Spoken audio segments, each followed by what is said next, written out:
Hello, have a very nice day. कल parliament में 92 member of parliaments को आप समझो कि सस्पेंड कर दिया गया। कुछ राज्यसभा के हैं, कुछ लोकसभा के हैं, ऑपोजिशन पार्टी के थे। ऑपोजिशन पार्टी में कांग्रेस भी होगी, दूसरी पार्टियां भी होंगी। अगर हिंदुस्तान में डेमोक्रेसी है और डेमोक्रेटिक कंट्री में, डेमोक्रेटिक सिस्टम में ऑपोजिशन का काम ही होता है सरकार को कटघरे में खड़ा करना, सरकार से तरह तरह के सवाल पूछना, ताकि सरकार आप मुहारा ना हो जाए, कानून से बंधी रहे, कॉन्स्टिट्यूशन से बंधी रहे। और तो और जो मेंबर ऑफ पार्लियामेंट्स हैं ऑपोजिशन के, उनकी जो जिम्मेवारी होती है कि वो सरकार को बांध के रखे ताकि सरकार मन मर्जी ना करनी शुरू कर दे। पर पिछले 10 साल में, 9.5 साल में जितने भी फैसले हुए हैं वो सब मन मर्जी से ही हुए हैं।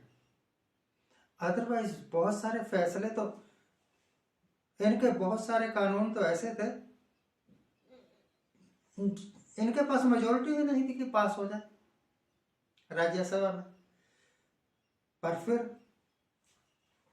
हरबे अपना के उनको पास करवा दिया। कल जो कुछ हुआ, यानी कि 92 एमपीज को बर्खास्त कर दिया गया। वो तो अपना काम कर रहे थे, वो अपनी मांग रख रहे थे, सरकार से जवाब मांग रहे थे, सरकार की नाकामियों का एक कच्चा चिट्ठा सामने रख रहे थे पब्लिक के। और ऑपोजिशन को ये हक है तो वो पार्लियामेंट में अपनी आवाज उठाएं, पब्लिक से रिलेटेड मुद्दों पर आवाज उठाएं, ये सारा कुछ। परंतु अगर ऑपोजिशन मेंबर्स को आवाज ही नहीं उठाने देनी, बोलने ही नहीं देना और उनको सस्पेंड कर देना है, तो अब तो कोई शक नहीं होना चाहिए, मुझे तो कोई शक नहीं कि हिंदुस्तान में एक व्यक्तिवाद का शासन आ गया है।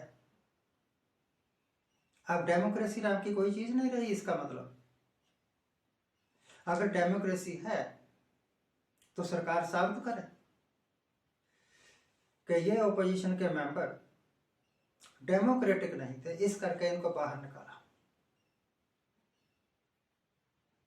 जिस वक्त डॉक्टर मनमोहन सिंह की सरकार थी तो हर दूसरे दिन बीजेपी वाले हंगामा किया करते थे, बैल में चले जाते थे, कागज फाड़ देते थे और तरह तरह के नारे लगाया करते थे, सदन की कार्रवाई नहीं चलने देते थे। कई बार तो prime minister doctor Manmohan Singh ने भी अपील की कि भैया काम करने दो, यहां काम करने के लिए ही आए हैं हम। अगर उस वक्त जब डॉक्टर मनमोहन सिंह की सरकार थी, बीजेपी वालों का हंगामा करना, सदन की कार्रवाई ना चलने देना वाजिब था, तो आज बीजेपी की सरकार में ऑपोजिशन वालों का हंगामा करना, सरकार से सवाल पूछना, सरकार को कटघरे में खड़ा करना, वो वाजिब क्यों नहीं है? वो वाजिब क्यों नहीं है? सरकार को जवाब देना चाहिए उन सारे सवालों का जो ऑपोजिशन वाले उठा रहे हैं। सरकार ने तो जवाब ना देने की कसम खाई हुई है। अगर वो एमपी जिसने पास दिए बीजेपी का था, और ये गुंडा लोग पार्लियामेंट में चले गए, जिसको हम कहते हैं कि पार्लियामेंट की सुरक्षा में सेंध लग गई, ब्रेच ऑफ सिक्योरिटी। तो पार्लियामेंट के सामने सरकार को बताना चाहिए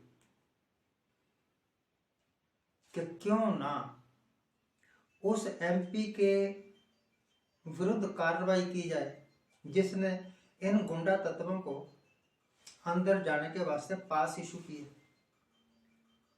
और हो तो उल्ट रहा है, सरकार तो उन मेंबर ऑफ पार्लियामेंट्स को ही बाहर निकाल रही है, सस्पेंड कर रही है जो सवाल पूछते हैं। अरे भाई, आपके राज्य में ब्रेच ऑफ सिक्योरिटी हुआ है, आप कहते हो रंगदार धुएंदार पटाखे लेकर आ गए थे, वो बम लेकर भी आ सकते थे, वो कोई खतरनाक कार्रवाई भी कर सकते थे। क्यों ना आपसे सवाल पूछा जाए, क्यों ना आपकी सरकार को कटघरे में खड़ा किया जाए, क्यों ना आपकी कमजोरियों को पब्लिक के सामने लाया जाए। सरकार को बताना चाहिए। जिस वक्त इलेक्शन हो रहे थे ना, उस वक्त और 2014 में भी बीजेपी वालों ने बड़े जोर शोर से कभी कोयला स्कैम, कभी 2G स्कैम, इस तरह के बहुत सारे मुद्दे उठाए थे। यह साबित करने की कोशिश की थी कि डॉक्टर मनमोहन सिंह की सरकार सबसे भ्रष्ट सरकार है, और जीते, क्योंकि लोग बेवकूफ होते हैं। लोग मान गए कि जो बीजेपी वाले कर रहे हैं वो ठीक है। हम भी मानते ही थे। अभी 1 महीना पहले प्राइम मिनिस्टर साहब खुद लाल डायरी के गीत गाया करते थे कि राजस्थान में एक लाल डायरी है जिसमें करप्शन के सब नाम लिखे हुए हैं। हमारी सरकार आएगी तो हम लाल डायरी खुलवाएंगे। अब क्यों नहीं खुलवाते लाल डायरी? अब क्यों नहीं करवाते इंक्वायरियां? अपने एमपी एमएलए की भी करवा लो और कांग्रेस के एमपी एमएलए की करवा लो, और जितने भी कल्प्रिट्स हैं सबको तिहाड़ जेल भेजो। अगर 35 वर्ष तक सिख जुझारू लोग बिना मुकदमे के, बिना चार्जशीट के जेलों में बंद किए जा सकते हैं, तो आपकी पार्टी के वो लोग क्यों नहीं बंद किए जा सकते जेलों में, जो देश के पार्लियामेंट की सुरक्षा में खलल डालने वाले लोगों को पास देते हैं कि जाओ और कर दो हंगामा खड़ा। मुझे तो लगता है कि हिंदुस्तान की डेमोक्रेसी ही खतरे में है, और जब तक ये बीजेपी वाली सरकार रहेगी तब तक ये ऐसा ही रहेगा। और मुझे यह भी लगता है कि अब बीजेपी वाली सरकार दोबारा किसी को सत्ता में आने नहीं देगी, क्योंकि इनके पास सबसे बड़ा हथियार है ईवीएम की manipulation. Either by hook or by crook they will, जीत जाते हैं वो कोई ना कोई हेराफेरी करके। पर मुझे यह भी लगता है कि एक ना एक दिन यही हेराफेरियां इनको ले डूबेंगी, जरूर ले डूबेंगी। सत्यमेव जयते बोलते हैं ना, सत्यमेव जयते, सच की सदा जीत होती है। अब अगर ये सच्चे हैं तभी बचेंगे, अदरवाइज तो रगड़े जाएंगे। Thank you very much for watching, keep watching. आप भी उम्मीद करिए कि सरकार लाल डायरी का भेद जरूर खोलेगी, सरकार जरूर बताएगी कि इनके एमपी क्यों गद्दारों को पास देकर पार्लियामेंट में पहुंचाते हैं ताकि वो ब्रेच इन सिक्योरिटी कर सके। Thank you very much for watching, keep watching, please subscribe my channel.